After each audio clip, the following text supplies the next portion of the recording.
Hey, how's it going? Mr. Deadman here of Horror Talk Radio. Let's talk about hashtag alive. For a zombie movie, a current age zombie movie, I guess it's not so bad. It's okay. But it's no Train to Busan. Is that how you say it? Busan? Busan? Sounds right to me. Train to Busan, great. Awesome. I love that movie. I mean, when you have the scene where the guy's literally punching zombies with his bare hands, counterintuitive because you think, damn, you're gonna get infected. But I think that guy already knew he was not gonna make it out. Anyway. But hashtag alive is not that movie. Hashtag alive does not have that same sort of energy behind it. I think hashtag alive, it suffers a little bit. I think it's a little confused about what it wants to be. Look, let's be honest here. Zombie movies, like if you're someone like me who's seen a lot of zombie movies, like starting from A Night of the Living Dead, the original Dawn of the Dead, Return of the Living Dead, which is great. Then you're probably done with zombie movies, right? Like you expect zombie movies, if they're going to be anything, if they're going to be relevant, they need to have something new to offer. Like the Dawn of the Dead remake had something new to offer. Fast-paced zombies. Really fast-paced zombies. And that was good. Then you had 28 Days Later, something new to offer. Fast-paced zombies. Okay. Then you had series like The Walking Dead were slow zombies, but you know, that has its ups and downs. More so downs now. I haven't really been keeping up with it. I gave up when Rick left.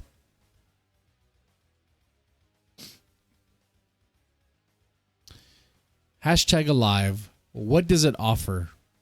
What does it offer? What's new about it? Well, let me think about that. It had something, but doesn't.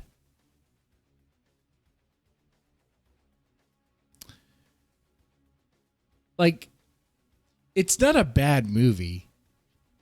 It's all right. It's okay. You like zombies. You know what? Here's what it has to offer. First off, it's South Korean. So they're not going to have a lot of guns. In fact, they have no guns. They only have one gun, and it's a fucking revolver, and it's what the cop had. A cop has a fucking revolver? What? Okay. Well, at least if a cop had a revolver, they wouldn't mistake a revolver for a taser, would they? That's something else. But it's kind of like playing Resident Evil and I was just using the knife. If you ever played Resident Evil, you know using just the knife and only the knife, you're gonna die. I don't know how. I have not looked this up. Has anyone ever beaten Resident Evil using just a knife? That has to be impossible. That can't be possible. That cannot be possible. Using just a knife? I'm gonna say that's impossible. And if someone did do that, they are a god among gamers. This cigar does not stay lit. Let me relight this thing. Oh, hashtag alive. What does it offer? What else does it offer? Well, like I said, it's like Resident Evil using just a knife. Because they really don't have any guns to use to defend themselves. What else does it offer? Well, yeah, this gamer guy who lives in his apartment with his family, but his family's gone for some reason. He's left in the apartment, and while his family's gone, he was supposed to pick up groceries. He didn't do that. And while he's playing games, something happened. The zombie shit starts going down. So you get the strength that Dawn of the Dead remake had, and that the zombie shit happens like within the first act and right away, very fast. That's appropriate. That's what's supposed to happen. A zombie movie where the zombies happen in the second act, that's a shitty zombie movie. Okay. But what you got here was this guy is in his apartment. This kid, teenager, probably looks like he's out of high school. Could be like in the in-between stage of graduating from high school, going to college.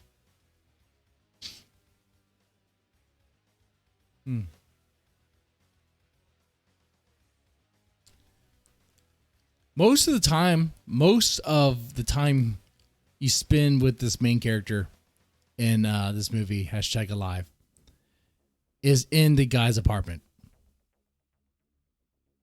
Just living out his days as he can't get out because there's zombies all around, has no way to really fight them because all he has is like golf clubs and that's it.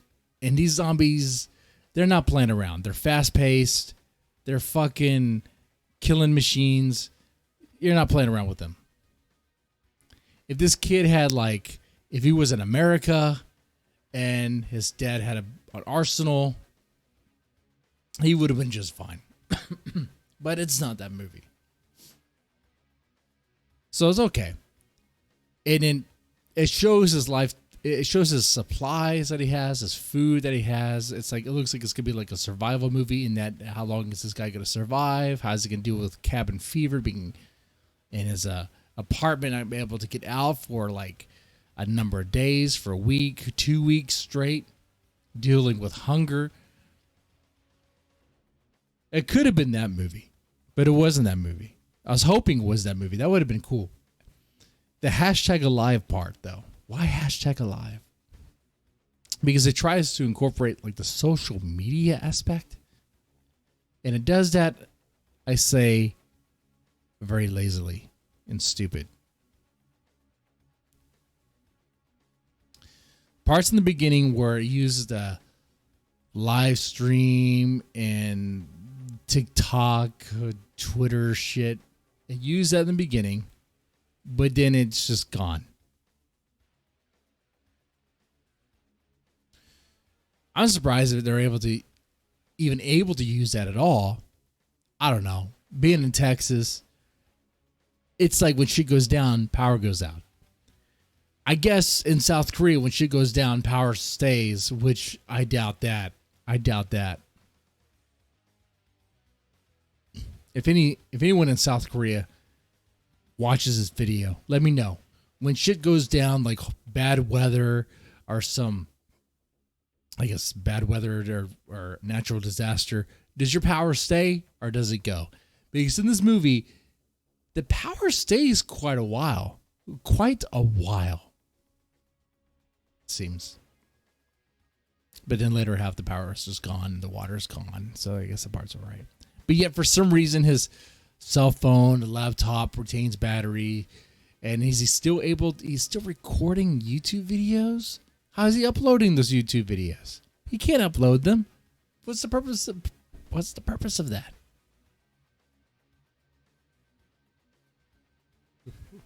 No, it seems kind of stupid.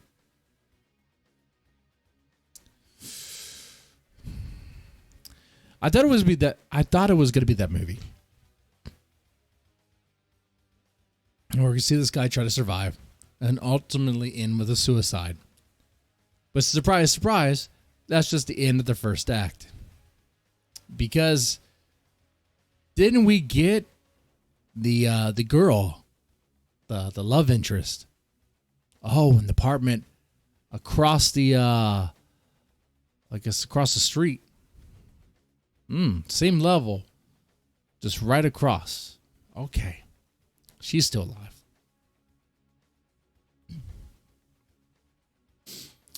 And she fires she's like a little laser pointer to like get him to not kill himself. He's already hanging himself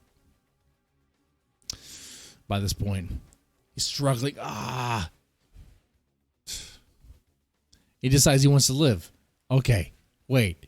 There's someone over there? Okay, I'm not the only one alive? Okay. That's when the movie takes a turn. All right, now we're going to survive together. But then I thought maybe this movie is going to be like, we're going to survive to the bitter end. Like, we're not going to have anything. But then, of course, third act. You know what? There might be something. There might be another survivor, or there might be hope. We could go to this other floor. And that's what happens. So in this movie, the main character, he's surviving, right? Barely any food. It manages through like 2 weeks straight with living on scraps, little water. The guy is like, he's surviving off of rainwater. Okay, good luck with that. And then he meets the girl across the way, which they exchange food using like a rope that he throws across, which is like, that wouldn't really work. Not without like some sort of like pulley system. But, you know, it's movie logic. It works, I guess. Whatever. It doesn't work. Would it work in real life? But never mind that.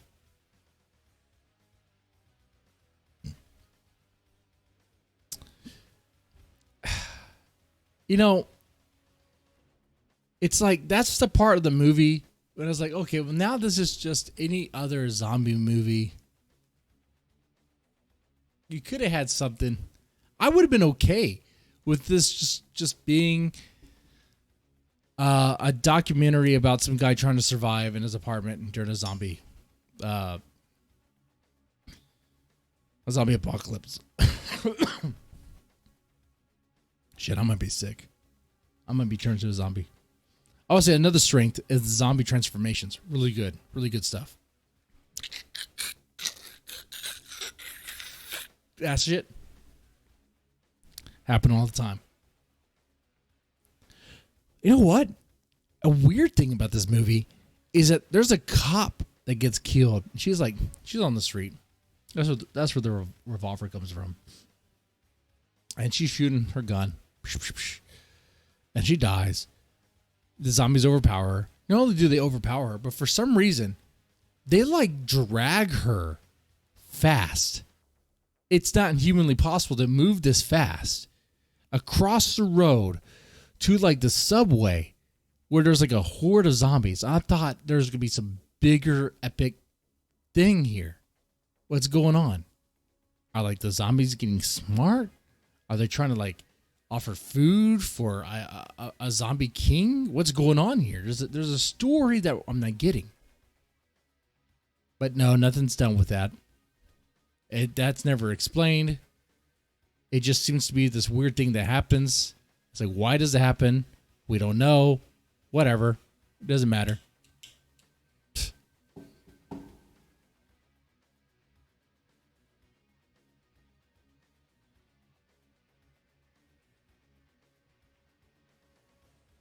I'll say another strength that this movie has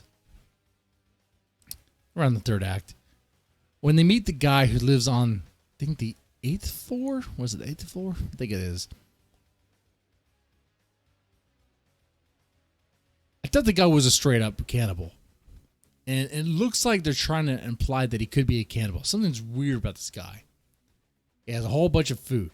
He hasn't been eating it. It doesn't look like he's been eating it. He has his baby formula and all this shit. He has like a picture of his wife and his kid and shit. And it's like, what is he doing? Why is he not eating the food? Did he eat his wife? Did he eat his baby?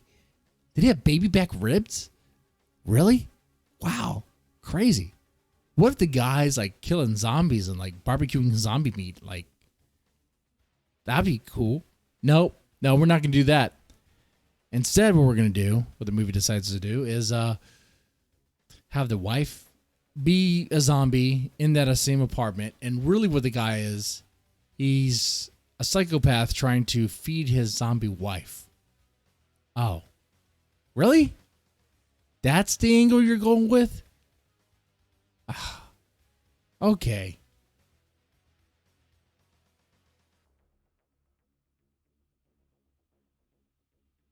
A little disappointed about that. I mean, we've seen that before. There's plenty of zombie movies where there's a zombie loved one that you want to take care of and you want to feed and make sure that they're fine.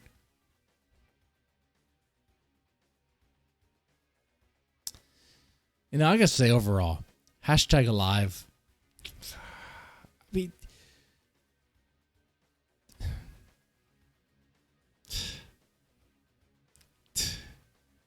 it's okay. It's all right. Does it offer anything new, really? It had a chance to, but it really didn't.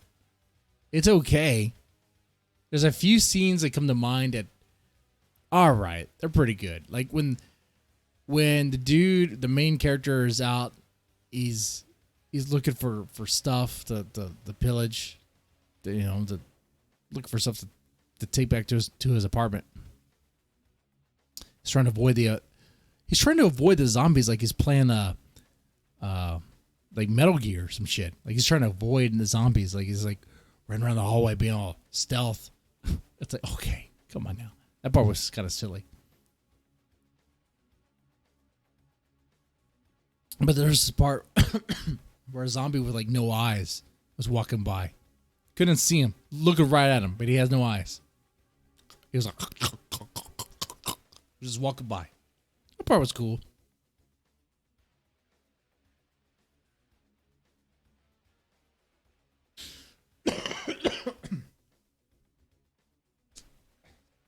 Shit. I might be a zombie now. Fuck. I might be a zombie, guys. I might be a zombie.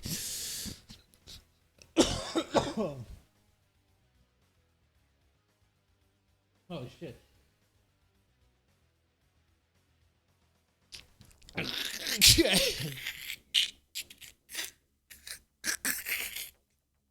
No. You want to survive. When I try to eat you. What do you got to do? Make sure you post on social media. Because that's how this movie ends. Pretty much the army is going around saving people at the very last minute. And who they're saving? People that post on social media.